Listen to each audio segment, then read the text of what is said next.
Hey everyone, welcome to another edition of The Bullet. My name is Paul Lathrop. I'm the Deputy Director of New Media for the Second Amendment Foundation. This is our weekend edition of The Bullet, which means I'm not joined by one, but three people. And we're going not for 30 minutes, but for a full hour. To my right, Alex Ooley, the Forge of Freedom podcast. He's an attorney out of Southern Indiana and a very frequent visitor here. Down below me, we have Brooke Cheney. Brooke, of course, is from a Great Start Shooting School. Not here as often as Alex is, but you should recognize her face. And then we have down beside Brooke, we have Dan Waz. Dan, of course, author of the book series Good Gun, Bad Guy, and the Loaded Mic radio show on the weekends. Everybody, thanks for joining today. We do have a bit of news to get to start with, and I need to get my show notes up here. Got a release that came out yesterday just as I was going to air from the SAF. I'm just going to go ahead and start. But before I do that, if you are watching on Facebook or YouTube, you can comment directly on your video there. I'll get those comments. We'll get them put up on the air. If you're watching us anywhere else, go to Twitter, tweet with the hashtag #TheBullet, and those will get up as well. I want to get to this right off the bat, and a legal release from SAF came out yesterday, again, just before 5 p.m. Central Time. A federal judge in Texas has granted a preliminary injunction against the federal government's enforcement of the final rule regarding partially manufactured firearm parts and kits in a case known as Vanderstock versus Garland, which challenged the authority of the Justice Department and ATF to regulate items that are not firearms as if they were firearms. Quote from Alan Gottlieb, "This is a huge victory." Let's see here. The court's preliminary determination is pretty straightforward, and it notes the SAF and defendants distributed are likely to succeed on the merits of their case against the receiver rule. And then we also have a quote from Adam Kraut, who's SAF's executive director. "We are pleased with the court's ruling, which correctly finds we are likely to succeed in our claims. Judge O'Connell agrees the ATF's final rule expanded the agency's authority over parts that may be readily converted into frames or receivers, which surpasses the authority granted by Congress. Even more compelling is that the judge agrees the ATF rule unlawfully treats firearms kits as firearms. It's refreshing to see rogue administrative agencies being reined in by the checks and balances of our system of government." Alex, you're our attorney here, so of course I'm going to lead off with you. Your thoughts on this, bud? Yeah, I agree with Alan Gottlieb. This is a big victory down in the Fifth Circuit in the Northern District of Texas. The court, I think, made the right decision by entering the preliminary injunction, which I want to point out, before a judge can enter a preliminary injunction, the plaintiffs have to demonstrate four things, and I want to point these out specifically because I think it's important to understand. Number one, they have to show that there's a substantial likelihood of success on the merits. Number two, they have to show a substantial threat of irreparable harm. Three, that the balance of hardships weighs in their favor. And four, that the issuance of the preliminary injunction will not disserve the public interest. And I think this is important to understand because, especially with respect to number one, there's a substantial likelihood of success on the merits. So this case is not fully litigated. There's not been a decision on the merits, but the judge at the outset is saying, we think that the plaintiffs are going to prevail on the merits of this case once it is fully litigated, and that they will suffer irreparable harm if a preliminary injunction is not entered. And a preliminary injunction, of course, just means that the defendant, the ATF in this case, is enjoined or prevented from enforcing the regulation. So I think it's a big victory, and I think it sort of portends things to come in the Northern District, which is of Texas, which is, of course, where there's a case pending with respect to the pistol brace regulation by the ATF. All right, very cool. Brooke or Dan, do you want to chime in? I just have a quick comment, and then I'll let Brooke go. But just real quickly, I'm glad this happened because it's kind of a giving the ATF the spank and the good old fashioned spanking they need, because the last I remembered, you need congressional authorization to make laws. If it's going to be a law that's going to potentially turn citizens into criminals. So the idea that the ATF could make this rule in the first place is preposterous to me. Maybe Alex could say a little bit more on that legally, but I'm glad it happened. Yeah, I think this is clearly, like you said, a smackdown in terms of putting the ATF back into its place. I mean, this is a separation of powers issue. Congress needs to make the law. The executive branch and its administrative agencies is simply there to enforce it. And I think this is clearly the ATF stepping beyond their authority by redefining what a firearm is. And that's the province of the legislature, not the executive branch, not the ATF. Yeah. Yeah.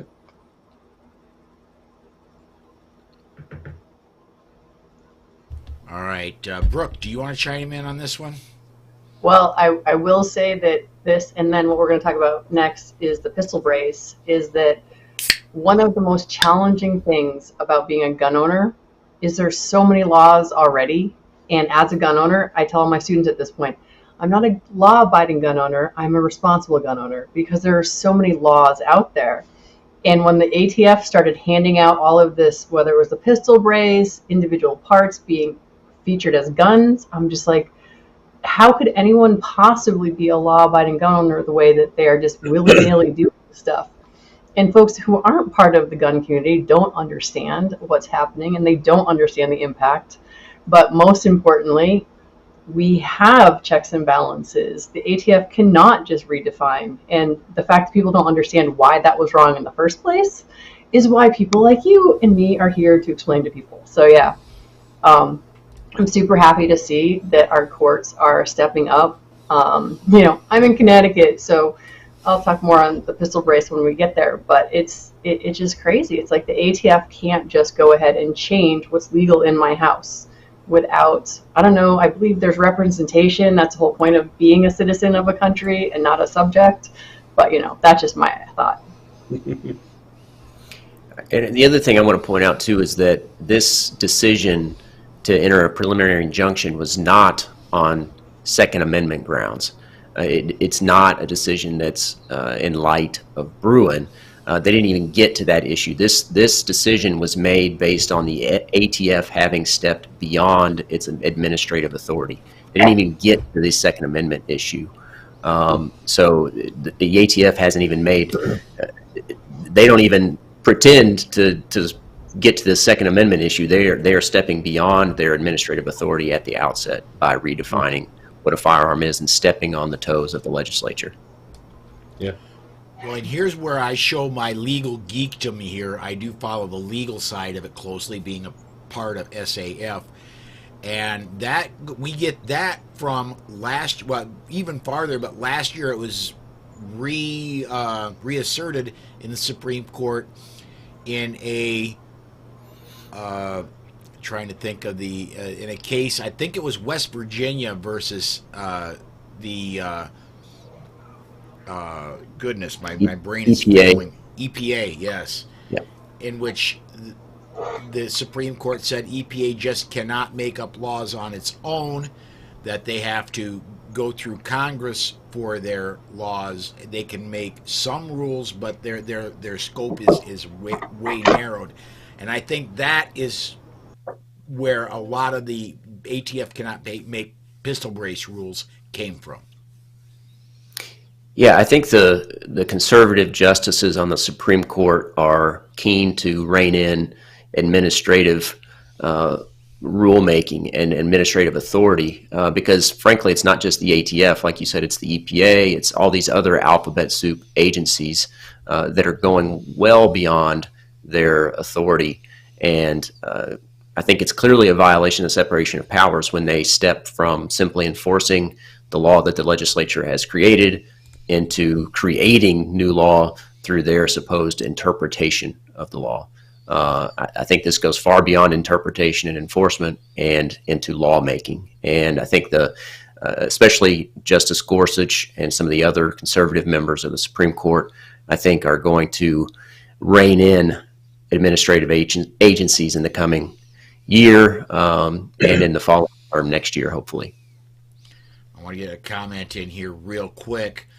Jack Need on the Facebook side says that was a fantastic way to explain the current situation of being a gun owner that tries to be a law-abiding but is forced to default to responsible. They've done everything they can to trip up a gun owner. Thanks, Brooke. So you're getting some kudos there, Brooke. Well, that's good. And I did look up the mayor that we talked about last week. So I have that for you too. That's what I was just looking up just now. And for people who may just be tuning in today, we were on the air, I believe it was Thursday that we were on the air, and we were talking about a situation in Connecticut. Brooke chimed in and said that she wasn't on the air, she was commenting, she was watching, and said that one of the mayors, I believe, correct me if I'm wrong, one of the mayors in Connecticut had been convicted, served time, came back, and won election again, and is now a mayor in Connecticut. And who is that, Brooke? So I dropped the link because it's Joe Gainham, and the first line of his Wikipedia is American Democrat politician, former attorney, and convicted felon who is currently serving as the mayor of Bridgeport here in Connecticut, because we were discussing about felons having the right to vote again. Yeah. And I'm like, you can't vote as a felon in America right now, but you can be a politician as a felon in Connecticut. And that's how we come up on that. Wow. Jeez. Connecticut's a special state. We really are on so many levels. Special, as in short bus special? I'm just, See, I'm only thinking that. I wasn't going to say it out loud. All right, let's go ahead and move on to our next story here. This one out of New Mexico. I found this on abqnews.com. One of Governor Michelle Lujan Grisham's key public safety initiatives may be in trouble, and she hinted the battle over such legislation may force a special session. In her State of the State address, the governor called for the legislature and public support to ban automatic weapons. Pause. Those are already tightly regulated by the ATF. You got to go through a 9-month wait and a $200 tax stamp. Anyway. Paul, real quick. Yeah. Anytime you hear that and somebody is creating laws and they're using that terminology, it clearly tells you that they should not be making laws. That was the first thing I noticed when it said automatic, and I'm like, and this person is signing off on legislation? Crazy. Go ahead. Sorry. Yeah, no worries at all. Long story short, I'm going to dig deeper, go down deeper in the story here. She says, I wish I could say with a great deal of confidence that one is going to move through, she said of House Bill 101 in an address to a crowd of mostly young, in other words, paid to be there people. I think that one has the most difficulty. I think that one has the most difficulty getting through. She suggested she would call a special session if need be to get some of the public safety measures moving forward. We may have to stay longer or do it again. This reminds me of a college or a semi-pro coach saying, you're not going home until we get it right. And not a legislator or a governor who says, a governor does not make law, they enforce law. So. Unless you're in Connecticut and you get to fight the governor's bill. So. Yes. By the way, that webinar should have gone off about 3 hours ago for that but Brooke, correct me if I'm wrong, that webinar should be up on the CCDL website, and they can watch it rather than participating in it, right? Right. So Holly Sullivan, the president of CCDL, and Mary Forges, the DC project director here in Connecticut, spoke on the governor's bill that's coming forward. Basically, let's see, how can I be polite about this? The governor wants to limit a lot of things. He wants to go to 1 gun a month. He wants to go to micro-stamping. He wants to ban open carry, because here in Connecticut we have open carry and concealed carry. He wants there to be no carrying in any establishments that serve alcohol and more. It's a 72-page document, but those are sort of the bullet points. And so we are trying to get everyone to have a voice and testify, or at least submit testimony saying that they oppose this bill. On the plus side, we actually have the opposite bill that is being put forth by Representative Craig Fishbein. And that bill is fun to be able to actually support something in Connecticut. He's actually going to he'd like to see pistol permits being free. He's trying to make it so our 8-week waiting period, if they don't deny it, that it automatically goes through, because there are towns in Connecticut where you're waiting 6 to 8 months when the legislative body says it's supposed to be an 8-week minimum turnaround or maximum turnaround. And there are some other things that are actually good in the bill. So we have the horrendous bill from the governor, and it's called, of course, the Gun Violence Prevention Act or something along those lines. And it does very little. There is a small piece of it where they want to fund inner city actual violence prevention programs. So you could be for that, because prevention long before a firearm gets into someone's hand is worthwhile. But all the laws and regulations are just, it's a train wreck, and it's really quite horrible. Yeah, we covered You know, that. it's good to hear, though, that there's a... Go, Dan. It's good to hear that there's some pushback with a bill that is positive for gun owners. Brooke, are you guys, if I remember right, you guys are a may issue rather than a shall issue. Is that correct? I don't know. I think so. I have mine, so I know I got it. Did they ask you for proper cause and all sorts of reasoning? Did you have to give reason and all that? Okay. I can't remember. No. Maybe I'll do some quick research while we're talking. But yeah, no, Massachusetts, you have to give cause for why, because in Massachusetts you have different levels of permit that you're allowed. Here in Connecticut, we have to do a safety course, we have to have our fingerprints, and we have to get a background check. As long as we don't have any of the felonies that are prohibitors, we get our certificate or our permit. okay, yeah. It says Connecticut, and this is just some quick Google search. Connecticut operates more like a shall issue state if you meet all the requirements. Connecticut also is shall issue for non-residents if you meet the qualifications. Okay, I wasn't sure. Okay, Yeah, well, so but yeah. good to know, because you have the 8-week. You said there was an 8-week waiting period. Well, so here's the thing. It depends on what town you apply. The way that Connecticut works is the town you live in is who actually does the processing of your permit. So I live in Harwington, Connecticut. So if I'm going to apply, I'm going to apply in Harwington to our first selectman. I fill out my paperwork, I give it to him, I do my background check, my fingerprinting. They turn it around and get it back to me. It's up to 8 weeks for that process to occur. So some towns turn it around in a week.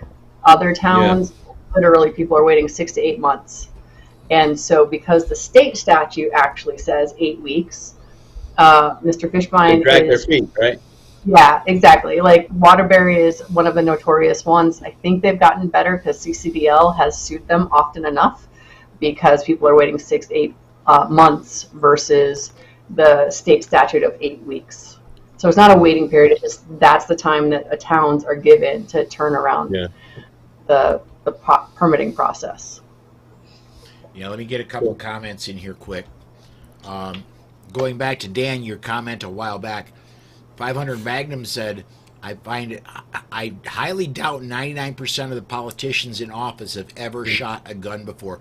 And I'm going to add to that. I'm going to say 99% of the reporters that report on this stuff have most likely never shot a firearm either, especially not the dreaded assault weapon of the AR-15. Yeah. Yeah, and that point, I'm going back to the New Mexico article here. It's demonstrated by one of the comments here in the article. It says that Miranda Viscoli, co-president of New Mexicans to Prevent Gun Violence, said in an interview the House bill is very different because it only refers to assault-style weapons and not every semi-automatic handgun, rifle, shotgun, the majority of guns people own.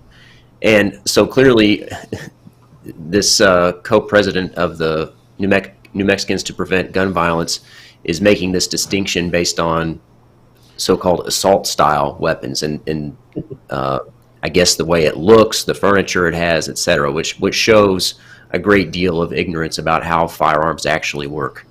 Well, and this is just me being me. I'm being a smart aleck.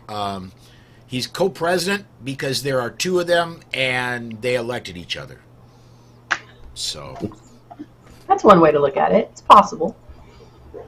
But yeah, so I mean, CCDL does a big outreach, and I will tell you, there's actually a fair amount of our legislators who have been to the range with us. So in Connecticut, it's probably 98% have not been to the range, maybe 97 if we're lucky. But we have done outreach like that. So there's that. So some of them do. Another comment from 500 Magnum. It's ironic that Connecticut is called the Constitution state, but the people in office have obviously never read the Constitution. Yeah, I'm not going to disagree with him. It's like it says it right on our license plate. So every time I drive down the road, I'm like, Constitution state, huh? We're pretty far from in a lot of ways. We are the regulation state. We are definitely the regulation state. Want to get one more in before we move on to our next story, which is another ridiculous story, but want to get this comment in. Gun websites from the YouTube side. All states are shall issue now after New York State Rifle and Pistol Association. Dan, is New York shall issue? Well, technically, no. Or actually, no. New York is... It's interesting because I'm not even 100% sure, but I think downstate was may issue down New York City, and most counties upstate were shall. And the counties sheriffs have their own jurisdiction, so it's been kind of a mixture. Now with New York State Rifle and Pistol, the case that they're talking about, right now that's in a holding pattern. We are waiting until I think March 20th for the Court of Appeals, the appeals judges, to hear the case. Everything's going to change on March 20th because I think what's going to happen is the Concealed Carry Improvement Act has already been deemed unconstitutional by 5 different judges. But they granted a stay on the law until the next higher court will hear it. And there are 4 or 5 cases. So we're going to probably get our way on March 20th, but then what's going to happen is Hochul and her Democrats behind the scenes are probably going to have a whole other package of gun laws to put over top of this, because what they're doing, they're just grinding and grinding and grinding, and we're going to fight them in court. We're going to win. Take it to the appeals. We're going to win. They're going to implement a new set of laws. It's this constant thing where nobody really knows what's going on. That's the frustrating part about New York right now. I wish we had some clarity, but we don't. Yeah, absolutely. And I said this before Brua never came down, and I've said it repeatedly after. We're going to get states like New York, California, Hawaii, New Jersey, the traditional anti-gun states. They're going to pass laws that make it possible for the general citizen to get a concealed carry permit. They're going to be bad laws. There's going to be a lot of restrictions. We'll have to sue to take those down. When we do take those down, they're going to put up just slightly less horrible laws. We'll have to sue to get those taken down. It's an extremely long process. We did not lose our rights overnight We're not going to get them back overnight. So I do want to move on to Illinois. Our next story. Illinois Attorney General Kwame Raoul on Thursday filed a brief defending Illinois' assault weapon ban, arguing the weapons restricted by the newly enacted law aren't commonly used for self-defense, and that large capacity magazines are accessories, not arms. He also argues the country's founding fathers owned guns that could only fire a single shot before reloading, proving assault weapons and large capacity magazines weren't in common use when the Constitution was ratified. The assault weapons restricted by the Act are not commonly used for self-defense by design, and in practice they exist for offensive infliction of mass casualties, the brief states. It also argues the arms refers to weapons and not accessories, and that large capacity magazines are therefore not protected under the Second Amendment's right to bear arms. Is this where we say, Alex, go? Pull that apart. Brooke, do you want to host the show? Because you're doing it as good as I do. Well, I'm just thinking, I'm like, all right, Alex, for real. I know you can pull that apart like that. Well, I actually, before the show, I pulled the Bruin decision, and on page 19 of the opinion, there's some pretty good language here addressing this exact issue. It says, we have already recognized in Heller at least one way in which the Second Amendment's historically fixed meaning applies to new circumstances. Its reference to arms does not apply only to those arms in existence in the 18th century. Just as the First Amendment protects modern forms of communications and the Fourth Amendment applies to modern forms of search, the Second Amendment extends prima facie to all instruments that constitute bearable arms, even those that were not in existence at the time of the founding. Thus, even though the Second Amendment's definition of arms is fixed according to its historical understanding, that general definition covers modern instruments that facilitate armed self-defense. And the Bruin decision here is citing the Caetano versus Massachusetts opinion from 2016, which addressed stun guns.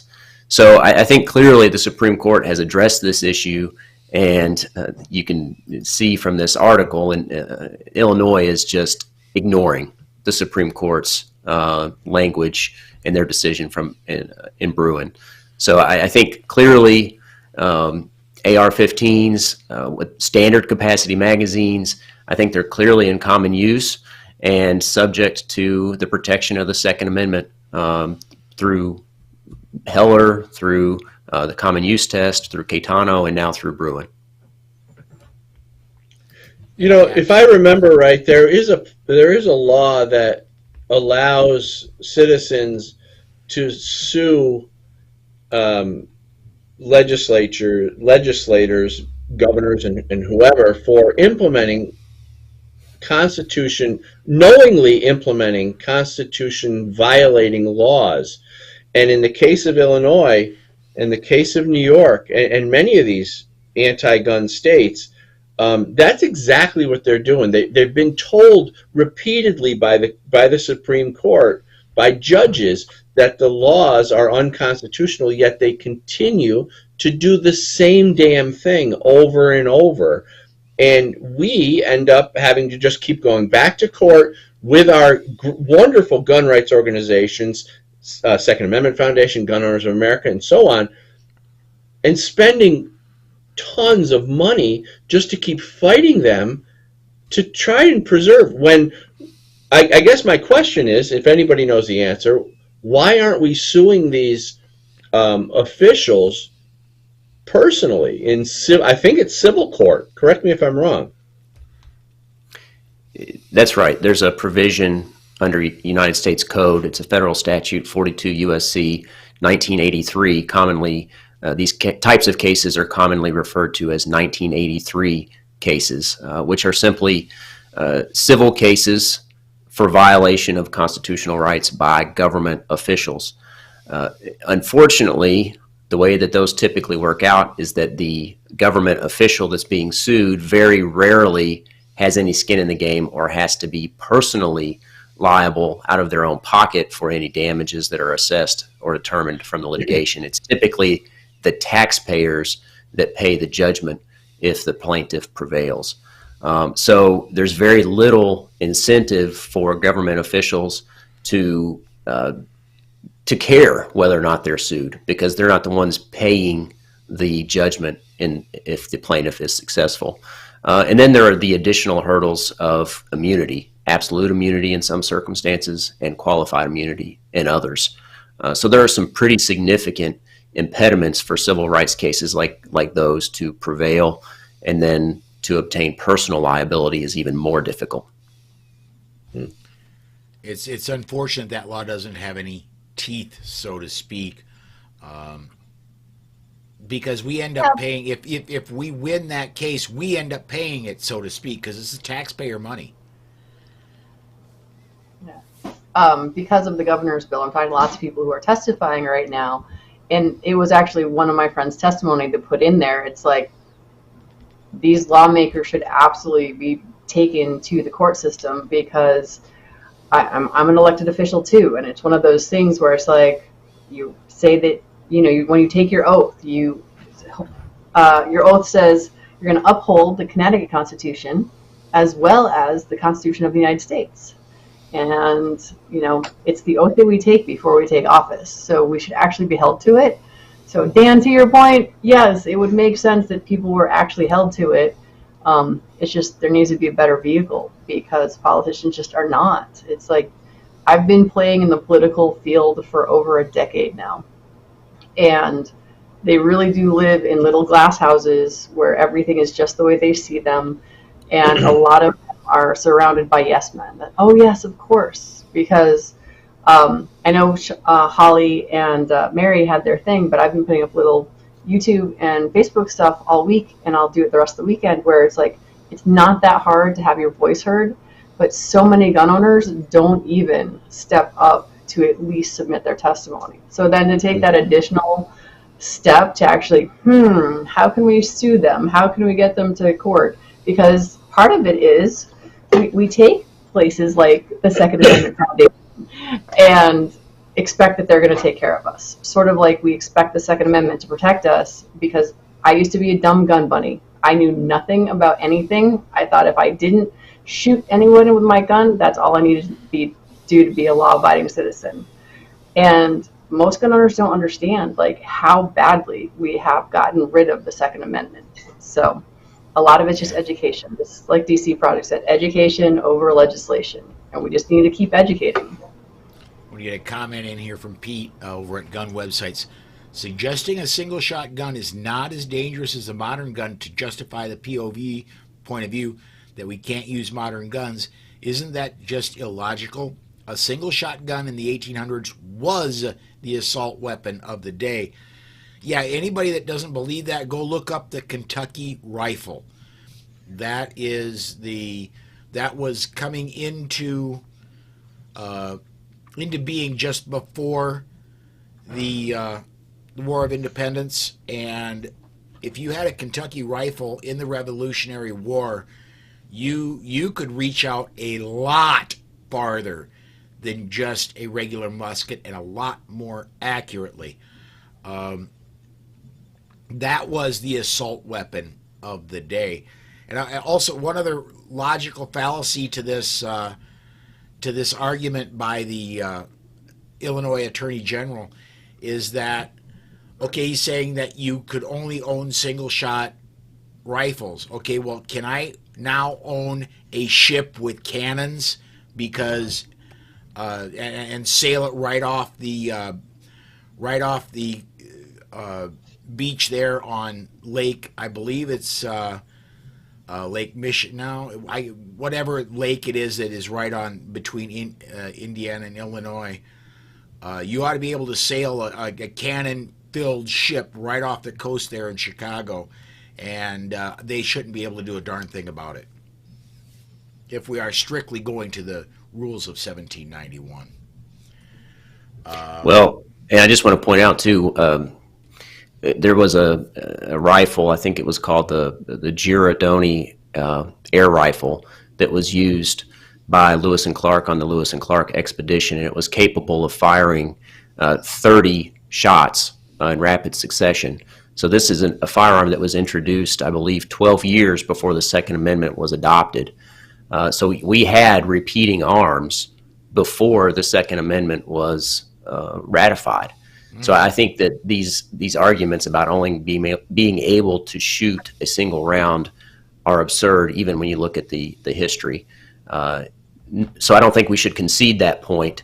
But also, and to your point, Paul, about the Kentucky, what was it called? I'm blanking. Just the Kentucky rifle is how I know it. Kentucky rifle.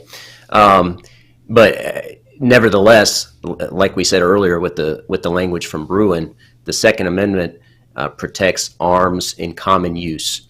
So that applies to the time of the founding all the way up through today. And clearly, AR-15s are in common use today. It's the most popular semi-automatic rifle in America. Yeah. Let me get another comment up here real quick.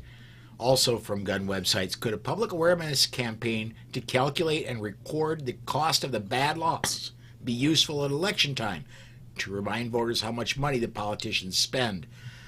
On the Democratic side, they are known for spending. They will spend and spend and spend until there's beyond no money left, until they can't get loans for that money is when they'll stop spending.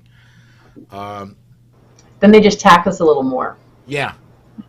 The other thing, and the person to ask about that seriously, and the person that I know that could possibly do that would be Rob Morse. Rob went and calculated how many lives bad gun laws cost us through real hard numbers, and it's a stunning amount. But yeah, he would be the person to ask about that, and I will make sure that the next time I talk to him, which I believe is supposed to be Monday, I will ask him about that. But it takes some very, very deep digging to get to those numbers. And also, he didn't correct me. He reminded me of the correct name of that lake.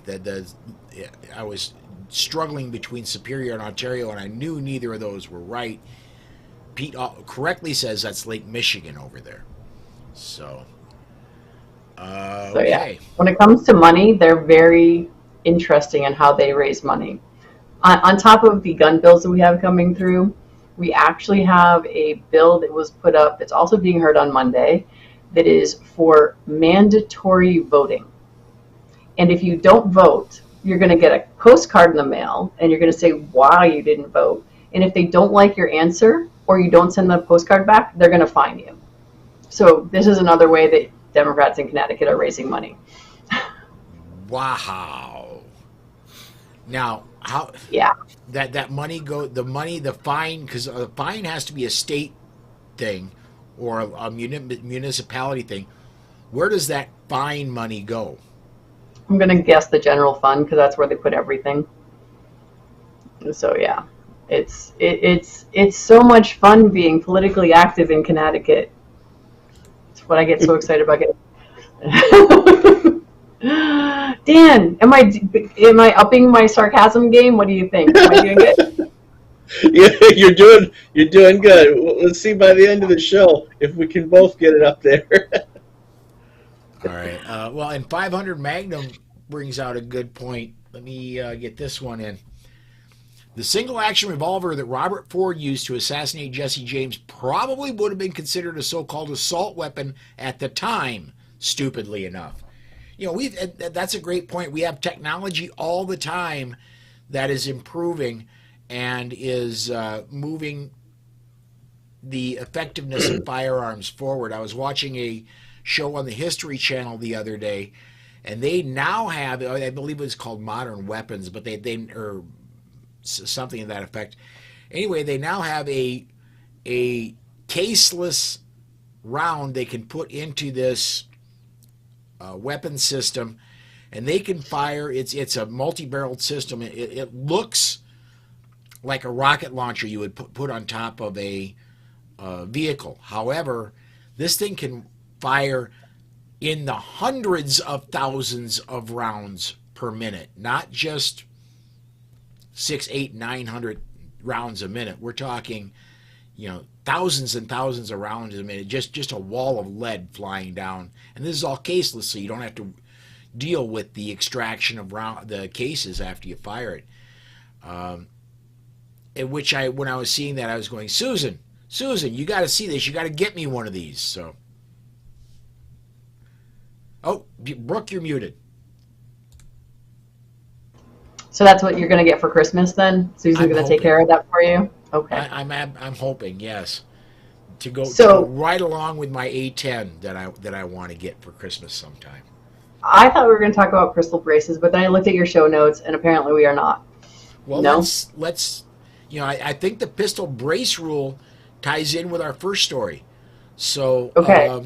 Because the pistol brace rule is simply another rule by the ATF, just the same as the rule for kits. So, I just wanted to bring it up because Alex is here, and at the CCDL meeting, they explained to us basically sort of being in Connecticut is a blessing for this because the ATF wants you to register your anything that has a pistol brace as a short barrel rifle, right? SBRs. And in Connecticut, we're not allowed to have those. So because of that, we're damned if we do, damned if we don't. So that's how they're going to sue the state of Connecticut, I think. And I don't know if that's going to roll up into the ATF. But it's just, it's crazy. Like you were saying, it's like people don't understand how many laws are already out there and the fact they never look at the laws that are already currently on the books before they throw new ones on. But I just thought it was interesting that all our regulations actually put us in a good spot to be able to sue our state. What do you think, Alex? Does that sound like a good place to be, considering it sucks? Well, I want to point out that I do view the pistol brace rule a little differently than the bump stock or the 80% lower case, because obviously the ATF, as we talked about earlier, can't make laws. They can't create statutes. That's the province of the legislature. But with the 80% lower situation and the bump stock ban, they were basically redefining what it meant to be a firearm in the case of the 80% lower, or a machine gun in the case of the bump stock. So they were redefining those words under the statute. With the pistol brace, they're not redefining necessarily what it means to be a firearm or a machine gun. They're saying they are interpreting the words that Congress created by statute in a different way. And to be clear, I think that the pistol brace ban is unconstitutional. I think it goes beyond their administrative authority. I think it's arbitrary and capricious. But I think the challenge to it is somewhat different than the challenge to the bump stock ban or the 80% lower ban. I think ultimately the cases will prevail. The one that's filed currently in the Northern District of Texas, I can't remember the name of it off the top of my head. It's Rainier Arms versus the ATF, and it's a case filed by the Second Amendment Foundation. The Second Amendment Foundation filed this complaint February 17th, plaintiff's first amended complaint, and they make all these arguments about how the ATF goes beyond their administrative authority, and that I think one of the most compelling arguments is that we have relied on the ATF's interpretation of the statute for over a decade, and people have purchased pistol brace pistols with pistol stabilizing braces in reliance on that interpretation. And I think that by the ATF sort of reinterpreting the statute for no apparent reason whatsoever except to get people to register their firearms has caused many people to likely become felons if they choose not to register their firearms. So I think it's arbitrary and capricious, but I don't think they are creating law or changing the law like they did in the bump stock ban or the 80% lower case. Right, but they're saying if you're going to keep your pistol brace, you must register it as a short barrel rifle. Here in Connecticut, we're suing Connecticut because we can't do that, because we're not allowed to have short barrel rifles. You can't do that here. So it's one of those things where it's like, it's funny because here's the ATF trying to get people to register stuff. And in actuality, what they've managed to do is give us the ability to get rid of our assault weapons ban in Connecticut. And that is kind of the thing. And it's just, I don't know. It makes your head swim. It's like, violence has nothing to do with a tool. I think it's terrible no matter where you live, but particularly bad if you live in a state where you can't register it. You can't comply with the law. Exactly. I want to move on to one of our stories. That I'm actually going to skip a story here. We'll come back to the Columbus story. I want to go down to legislations, and this is off of Reuters.com, which is not necessarily a pro-freedom news source. Legislation being pursued by Republicans in several U.S. states aims to limit the use of a planned merchant code for credit card transactions at gun retailers meant to detect suspicious firearms and ammunition sales, undermining a tool welcomed by gun control activists. Bills were introduced in states including Texas, Florida, Mississippi, Oklahoma, West Virginia, and Wyoming.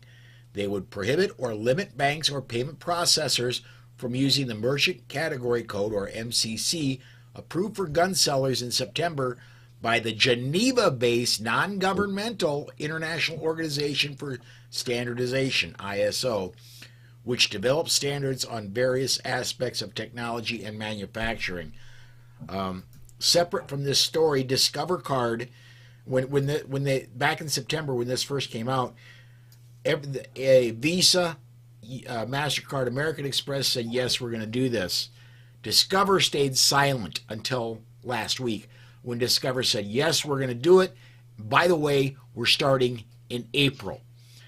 And then this news story hit me, and I know I think it's already a law. It already passed in Florida with a $10,000 fine per tracking occurrence for the issuer. This makes me hopeful because they're not going to introduce the merchant category code but exclude Florida or exclude Texas or both of them. They're either going to do it for the world or they're not going to do it for the world. That's my thoughts. Anybody want to chime in on that? Well, I like the idea that they're getting fined.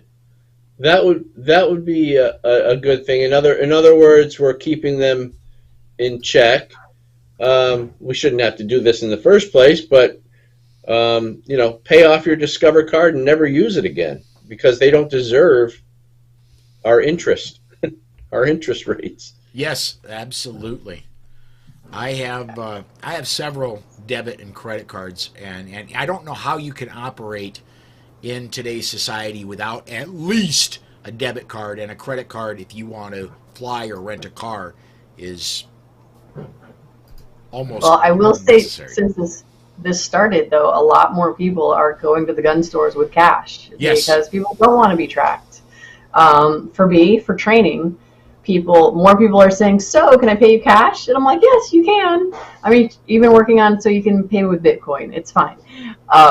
So yeah, it definitely is for people who are aware of what's going on, though. I mean, they've been after us financially forever. As a tiny little tiny school here where, when I started, I was doing maybe $200 a month. And the second year I was in business, I went to run someone's credit card and they denied it. And I'm just like, and I go to log into my account and it says account not active. And I called them and I'm like, hey, what happened? Oh, well, you sell ammunition and that goes against our terms of service. They just cut me out cold. And now, to be fair, I'm a little tiny school. It's just me. It's not like anyone else is out of work. But imagine if I was a small mom and pop gun store. I didn't get a phone call. I didn't get anything. They just canceled my account without any notice. So yeah, the financial back door that they've been coming after gun owners with for such a long time is just, so many people don't even understand that it's there. So they basically put you out of business with a few keystrokes. Yeah, without notice too. It was like, and I'm like, well, first of all, I don't sell any ammunition. I'm not an FFL. I don't sell anything. All I sell is this informational service of teaching and training people. And so again, back to Dan's point of, do they pay attention to what they're talking about? Do they understand what they're talking about? And sadly, it does not seem that way. Well, I like buying things with cash. I mean, nobody knows anything.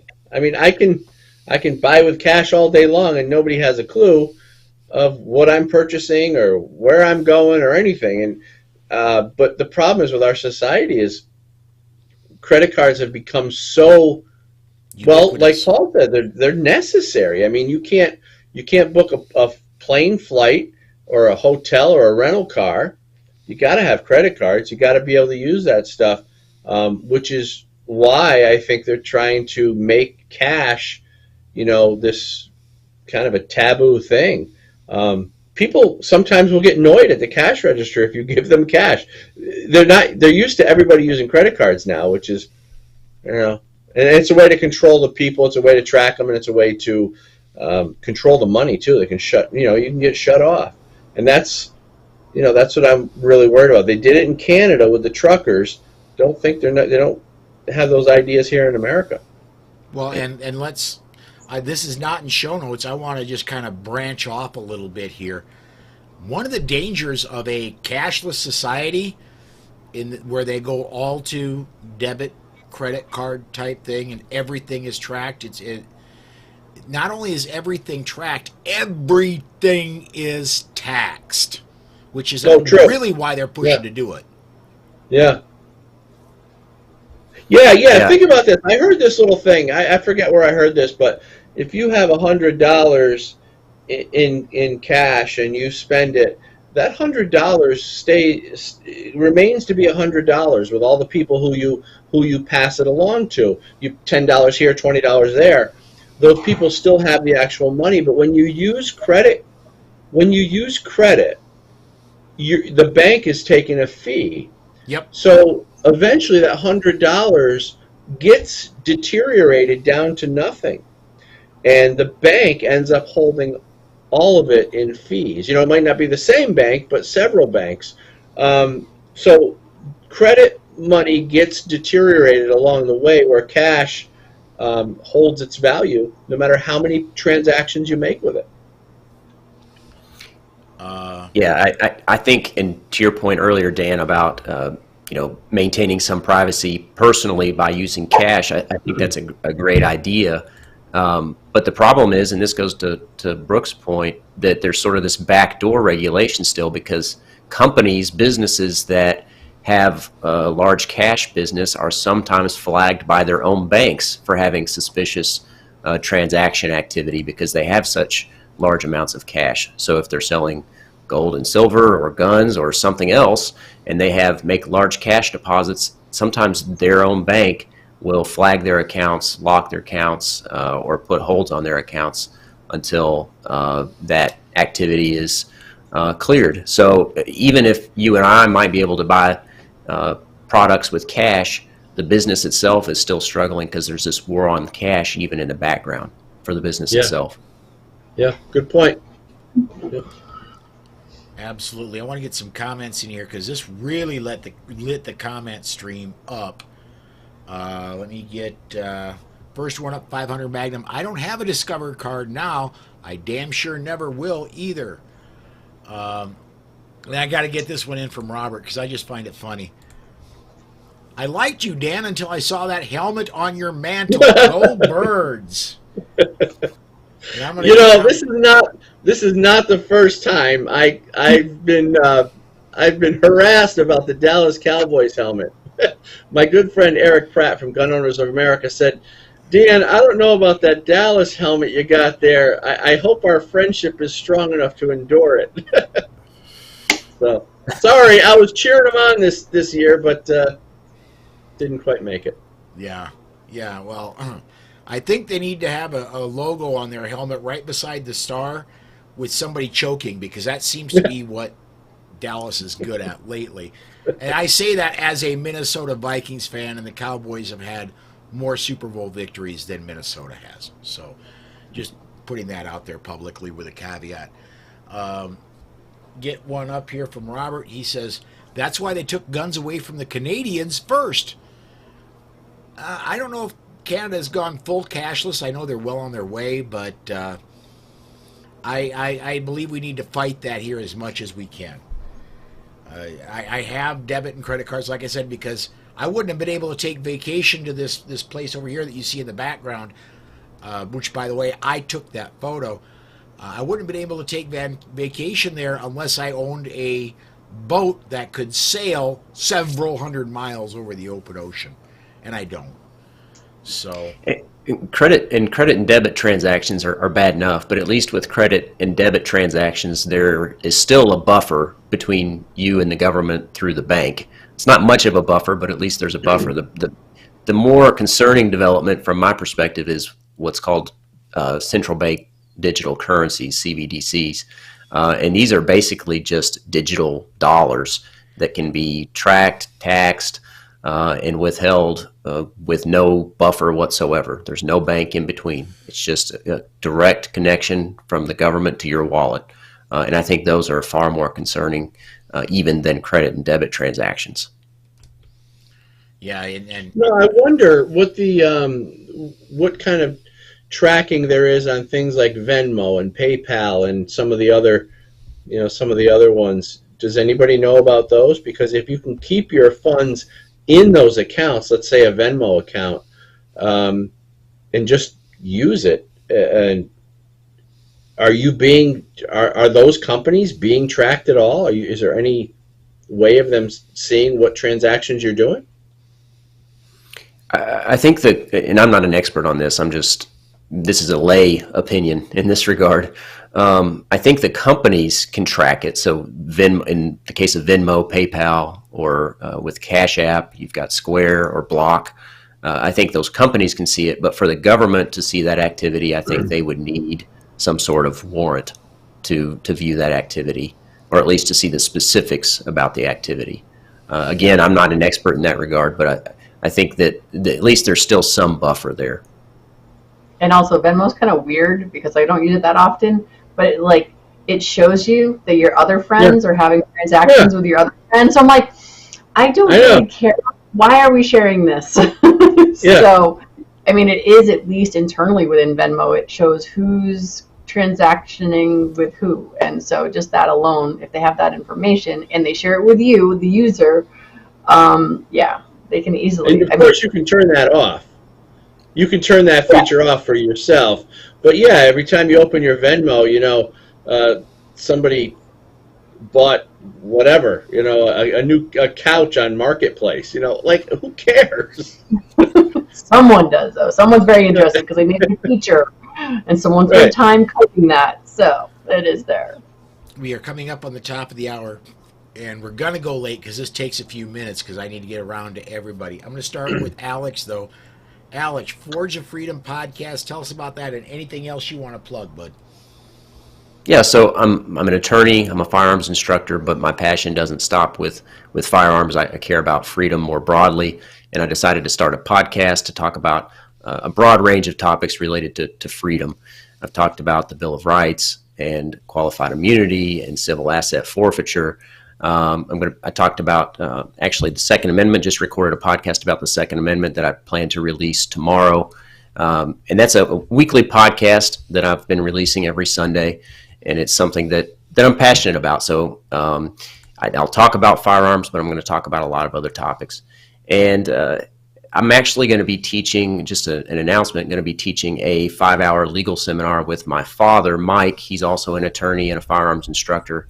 We teach a 5-hour class about the legal use of force and self-defense, and sort of the things that we think people need to know if they decide to take on the responsibility of owning a firearm and carrying a firearm for self-defense, because there are lots of ways that people can get in trouble and can cost them lots of money if they don't understand the elements that have to be present for the use of force, concepts like proportionality, and I think that people can avoid a lot of pain and trouble with a little bit of education. So we're going to be teaching that class coming up April 2nd in Salem, Indiana. So if that's something that people are interested in, or they're in the area, in the Louisville, Southern Indiana area, check it out.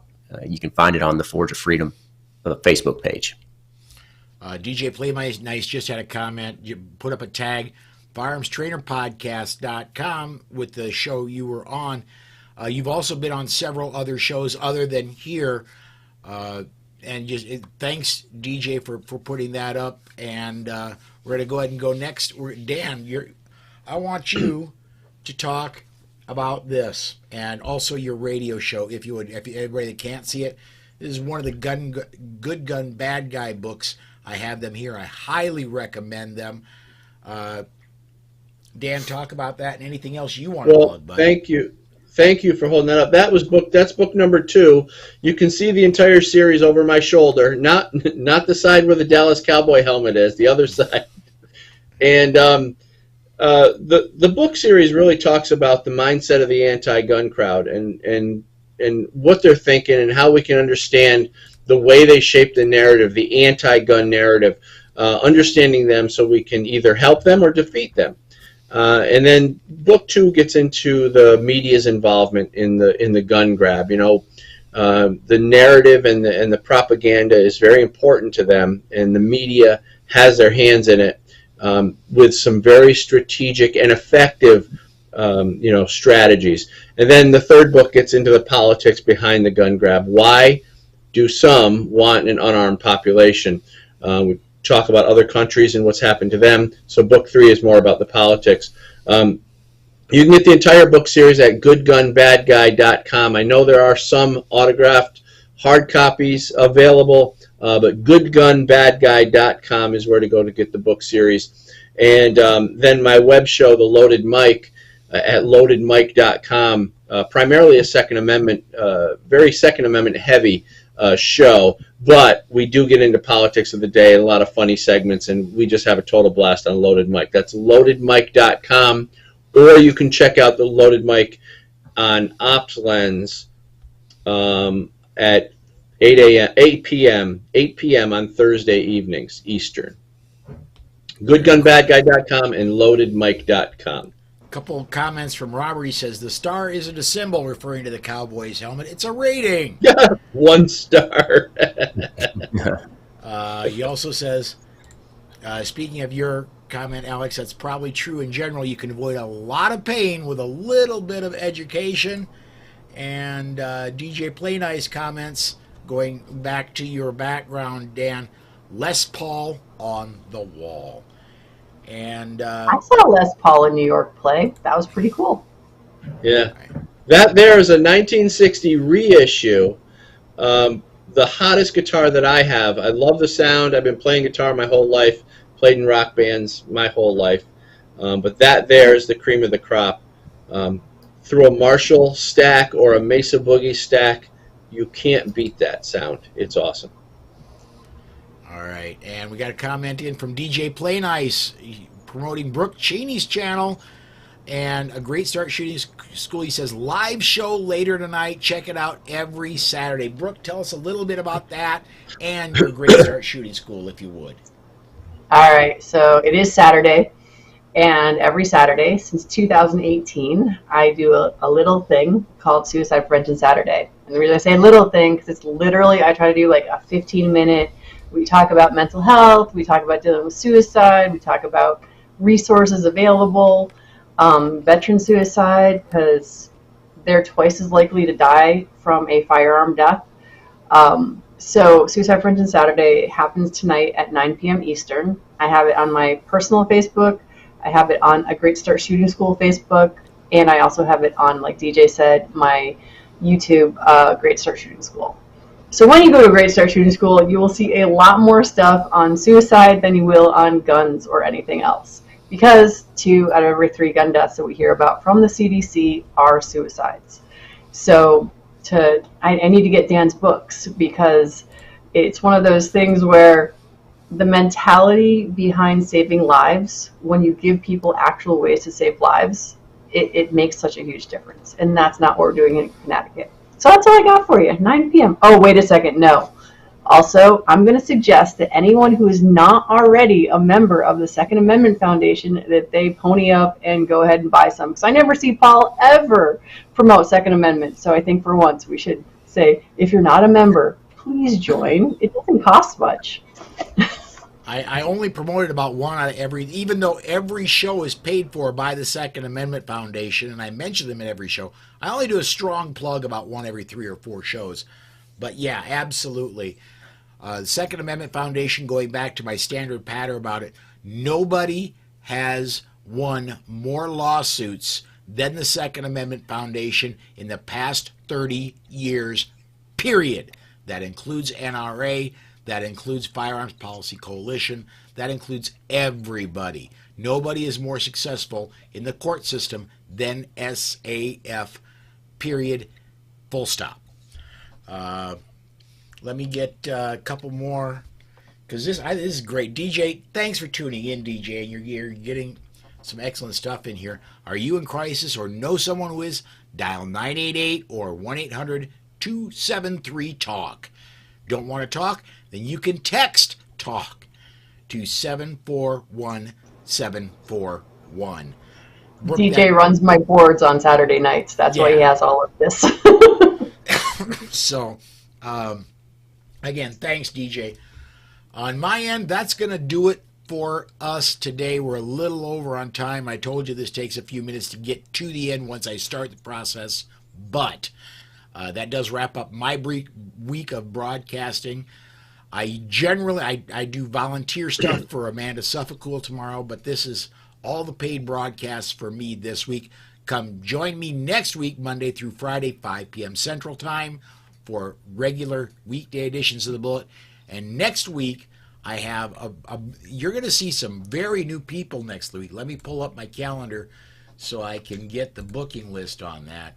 Next Saturday, generally you don't see either of these people on the Bullet. Next weekend, Tom Walls of the Firearms Academy Seattle is going to be here for a Saturday broadcast talking about news stories. And Rebecca Schmoy is going to be joining us. She is a Kansas House legislator, and 1 Million Moms Against Gun Control, you've heard of them. She's the lady behind it. And she's my arch nemesis. All right. That's going to do it in a most friendly way. Absolutely. That's going to do it for us. Thank you for watching. Thank you for contributing, and we'll see you next time.